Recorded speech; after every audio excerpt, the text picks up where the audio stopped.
October 1st, 1946, Nuremberg, Germany. The war is over, but history is not finished. Inside the Palace of Justice, the air feels heavy, almost difficult to breathe. Cameras hum, pens scratch across paper, boots echo against stone, and in the dock 21 men sit beneath the weight of the world's judgment.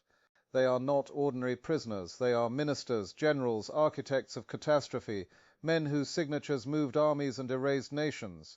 Among them is Field Marshal Wilhelm Keitel, a career officer, impeccable posture, decorated uniform, and hands that helped authorize crimes so vast they defy language. Within hours, 12 of these men will hear a sentence that will follow them to the scaffold. Death by hanging. For many watching, it will feel like justice at last, a final reckoning after oceans of blood. But what is about to happen in a prison gymnasium weeks from now will leave a stain on victory itself, because Keitel's end will not be swift. It will not be clean. And the way he dies will ignite an argument that historians, lawyers, soldiers and citizens still fight over nearly a century later. At what point does justice become revenge? Before we step into that execution chamber, before we confront the rope, the trapdoor, and the terrible minutes that followed, we need to understand how a man in a polished marshal's baton became one of the most obedient instruments of tyranny the modern world has ever seen. How does someone arrive at that dock? Was he always destined for it? Or was he shaped piece by ambition, fear, loyalty and choice? To answer that, we have to go back before the medals, before Hitler, before the war, back to a small German village, where a boy was born, who would one day help decide the fate of millions, and eventually his own. To understand the man who sat rigidly in the defendant's chair at Nuremberg, we have to return to the beginning, long before the salutes, the decorations, and the signatures that carried death across continents. Wilhelm Keitel was born on September 22nd, 1882, in the rural quiet of Helmshire Road. Rolling fields, farm life, tradition. No one looking at that village could have imagined it would one day be tied to one of history's most infamous trials. His childhood was marked early by loss. In 1889, his mother died from complications shortly after giving birth to his younger brother. Wilhelm was still a boy. Grief arrived before adulthood. His father, a landowner of some means, continued to work the farm and had little intention of stepping aside for his son. If Wilhelm wanted status, identity or advancement, he would have to find it somewhere else. He chose the army. In 1901, he entered the Prussian military as an artillery officer, a respectable path, disciplined, structured, honourable. For a young man of limited prospects but strong ambition, it was a doorway into significance. And for a time, his career suggested nothing extraordinary. In 1909, he married Lisa Fontaine, the daughter of a prosperous brewery family. They would have 6 children, though tragedy would again visit the household with the loss of one at a young age. By all appearances, Keitel looked like thousands of other professional officers, dutiful, conventional, shaped by hierarchy and tradition. But history was preparing a furnace that would test every such man. July 28, 1914. Europe ignites, the Great War begins, and Keitel commands artillery on the Western Front. The romance of military glory dissolves almost immediately into mud, wire and industrial slaughter. Then came Flanders. A shell burst ripped into him, shredding flesh and certainty alike. He survived barely, and after months of recovery something about his future shifted. Instead of returning simply to field command, his talent for organization and administration drew attention. By the spring of 1915 he was working with the German General Staff, away from the front lines, closer to power. When the guns finally fell silent on November 11, 1918, 10 million soldiers were dead, empires had collapsed, and Germany faced humiliation unlike anything in its history. The Treaty of Versailles carved away territory, imposed crushing reparations, and strangled the German military down to a symbolic force of 100,000 men. For many officers, the defeat felt unbearable, not only a loss but an insult. Resentment took root, and in that soil, radical ideas would eventually thrive. Here is the question scholars still wrestle with. Did these conditions create men like Keitel? Or did they simply give men like him an opportunity to reveal themselves? The new Weimar Republic retained him within the downsized army. Reliable, efficient, politically safe, at least on the surface. Yet beneath that appearance, Germany began quietly preparing for a future it was forbidden to pursue. Paramilitary formations emerged, claiming to defend order while often undermining democracy. Networks formed, plans were drawn, structures built in the shadows. Keitel became part of that machinery. In 1924 he moved to Berlin and joined organizations designed to disguise the continued existence of a German general staff, a direct violation of international agreements. Step by step, paper by paper, meeting by meeting, he helped lay the administrative foundations of rearmament, not with fiery speeches, not with ideology, but with files, logistics and obedience. By the time a new political force rose under Adolf Hitler in 1933, much of the hidden framework was already waiting, prepared, expandable, ready, and soon Wilhelm Keitel would find himself closer to absolute power than he had ever imagined. When Adolf Hitler took power in January 1933, he did not inherit an empty toolbox. He inherited preparations, quiet structures, administrative pathways, loyal professionals who knew how to turn political desire into military reality, and among them stood Wilhelm Keitel, not brilliant, not charismatic, not feared by his peers, but something else, something Hitler valued even more, dependable obedience. In 1935, Keitel was placed at the head of the Armed Forces Office. 3 years later, when Hitler reshaped the entire military command structure, he elevated Keitel again, making him Chief of the High Command of the Armed Forces, a rank that effectively placed him just beneath the Führer himself. The promotion stunned the officer corps. Many had expected a strategic genius, a dominant personality, a commander capable of challenging Hitler when necessary. They got Keitel. Behind closed doors, fellow officers mocked him. They whispered that he was nothing more than a courtier in uniform, a man who nodded faster than he thought. Hermann Goering sneered that Keitel carried the mind of a sergeant inside the body of a field marshal. But Hitler was satisfied, because brilliance can argue, brilliance can hesitate, brilliance can resist. Keitel never did. The dictator once remarked that his field marshal was loyal like a dog. It was not an insult in Hitler's world, it was praise of the highest order. And this is where the story becomes uncomfortable, not just historically, but personally. Keitel's rise was not built on extraordinary talent. It was built on submission, on the willingness to transform authority into action without allowing conscience to interfere. How many people placed in that environment would have behaved differently? Modern psychological research on obedience would later suggest a deeply troubling answer. Fewer than we like to believe. As Hitler tightened his grip on Germany, Keitel became the mechanism through which decisions travelled from the Führer's imagination into operational reality. Directives passed across his desk, he signed them, he transmitted them, he ensured they were carried out. Each signature moved him higher in rank, and further away from moral escape. By the late 1930s he stood at the centre of a system preparing for expansion, conquest and ideological war.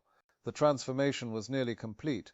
The farm boy from Helmshire Road had become the most reliable executor of Hitler's will, and soon Europe would discover what that loyalty truly meant, because on the horizon another date was approaching, a date that would tear the continent apart. September 1st, 1939. Before dawn, German forces crossed the Polish frontier. Tanks rolled, aircraft roared overhead, radios crackled with coded commands. The Second World War had begun, but the invasion was not chaos. It was choreography, planned in advance, documented, distributed, and again, Wilhelm Keitel's office stood at the center of it. What followed was not simply military conquest, it was the deliberate dismantling of a nation's leadership, culture and future. Arrest lists had been prepared months earlier, categories of people had already been marked for removal, nobles, clergy, political figures, Jews. Within days new names were added, intellectuals, teachers, doctors, officers, anyone capable of sustaining Polish identity or resistance. The goal was not victory, it was erasure. From the autumn of 1939 into the following spring, tens of thousands were executed in a campaign designed to decapitate society. Administrators, professionals, community leaders gone. Shot in forests, buried in pits, forgotten on paperwork. There were protests from some officers in the field. Reports surfaced describing shootings, brutality, reprisals so extreme they unsettled even hardened soldiers. Those complaints moved upward, they reached Keitel, and they stopped. Nothing changed. If anything, the system hardened. Troops grew accustomed. What had once shocked them became routine. Moral resistance dulled into numb efficiency. For this reliability, Hitler rewarded him handsomely. Money, rank, prestige. After France collapsed in a matter of weeks, Keitel proclaimed Hitler the greatest commander in history. Soon after, he received his field marshal's baton. But admiration from above did not earn respect from below. Among professionals in the officer corps, contempt deepened. They saw what he had become, not a guardian of military honor, but the conveyor belt of whatever order Hitler desired. And darker commands were coming. Beginning in 1941, directives flowed outward, authorizing actions that tore away any remaining boundary between warfare and murder. Civilians could be shot, Jews could be executed, non-combatants could be killed on suspicion alone. Those who carried out such acts were promised immunity. No trials, no consequences. During his later testimony, Keitel would admit he knew these instructions violated international law. He understood they were criminal, but he insisted he had no choice. Hitler, he said, made it clear responsibility rested with the Führer alone. It was a convenient transfer of guilt. History would not accept it, and evidence soon showed something even more damning. Keitel did not merely pass along Hitler's wishes, sometimes he expanded them. In September 1941, he ordered savage reprisals on the Eastern Front. For every German soldier killed, dozens, even 100 alleged communists could be executed. A year later came the infamous Commando Order. Captured enemy special operations troops were to be killed immediately, even if in uniform, even if surrendering. No mercy, no law. Then there was the decree known as Night and Fog. Under its authority, people suspected of resistance could simply vanish. Arrested secretly, transported without trace, families left without answers, without graves, without certainty whether their loved ones were alive or dead. Thousands disappeared into that darkness. Each order carried the machinery of a state. Each bore the authority of Wilhelm Keitel. And somewhere in the midst of it all, war reached into his own home. In 1941, his youngest son was killed in the Soviet campaign, an operation his father had helped design. Another son would fall into enemy captivity. Did grief slow him? Did it force reflection? The record shows no sign of hesitation. If tragedy touched him, it did not change him. The machine continued to run. And as Germany's fortunes began to collapse, the day approached when the men who had written these commands would be forced to answer for them. The signatures would return, this time as evidence. May 8, 1945, Germany surrenders. The war is over, but its shadow looms large. Millions dead, cities leveled, families destroyed, and the men who orchestrated it, they could no longer hide behind rank, uniforms or orders. Wilhelm Keitel was among them. Arrested by the Allies, he was transported to Nuremberg, the stage for a trial that would define international law and test the very notion of justice. Before the International Military Tribunal, Keitel faced 4 charges: conspiracy to commit crimes against peace, planning and waging wars of aggression, war crimes, crimes against humanity. The evidence was overwhelming. Documents, signed orders, eyewitness testimony, a paper trail of murder stretching across Europe. But Keitel's defense was simple, almost mechanical. He invoked the superior orders doctrine, what the world would come to know as the Nuremberg defense. I was bound by my oath, he argued. I was required to obey.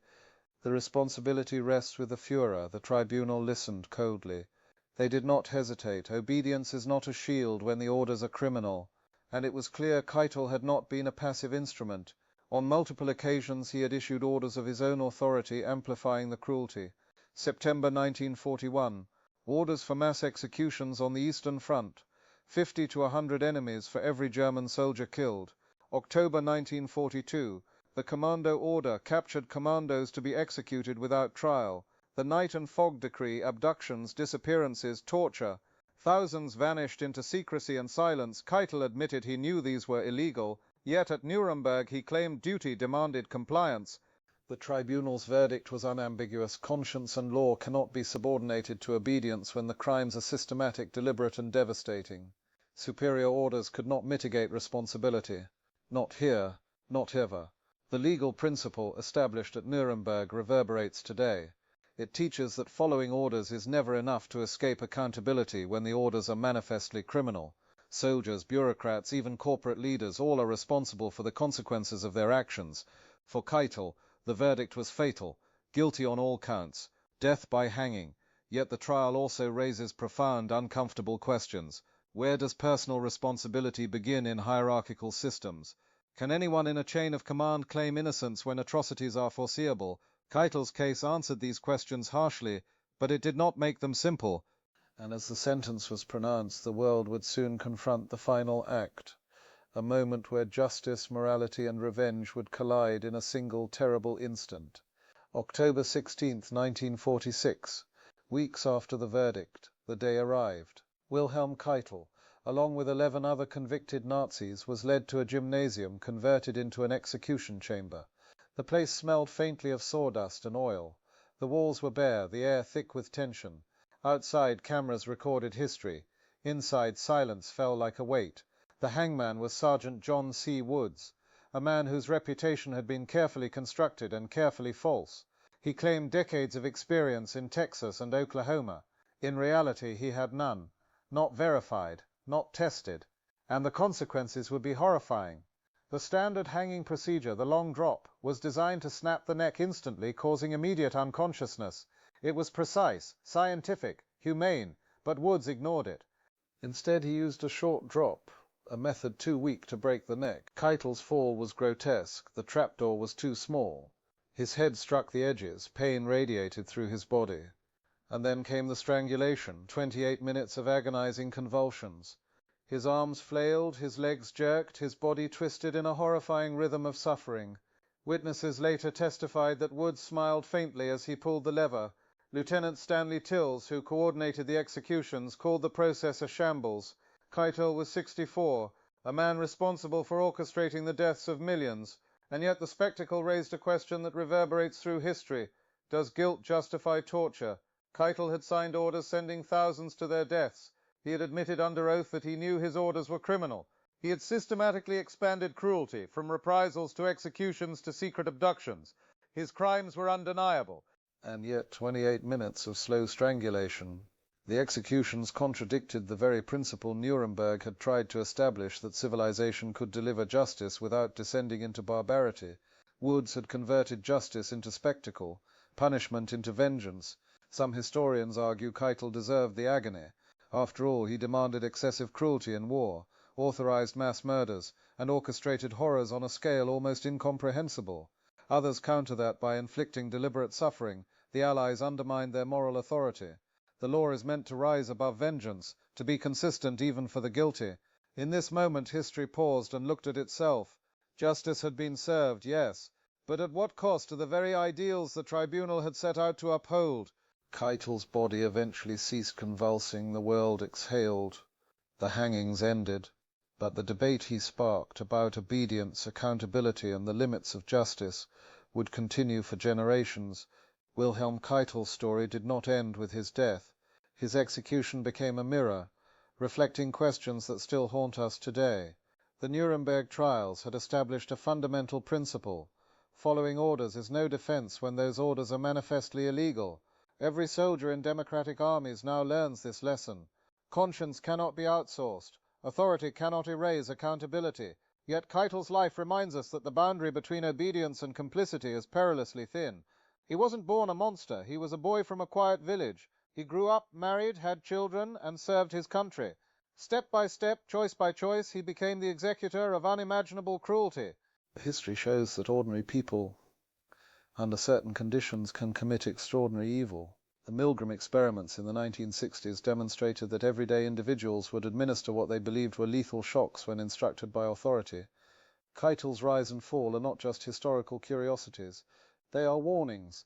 The choices he made to obey without question, to rationalize brutality, to follow orders over conscience, are available to anyone, anywhere, in corporate boardrooms where executives know their products harm people, in government offices where policies punish the innocent, in military command centers where operations violate international law.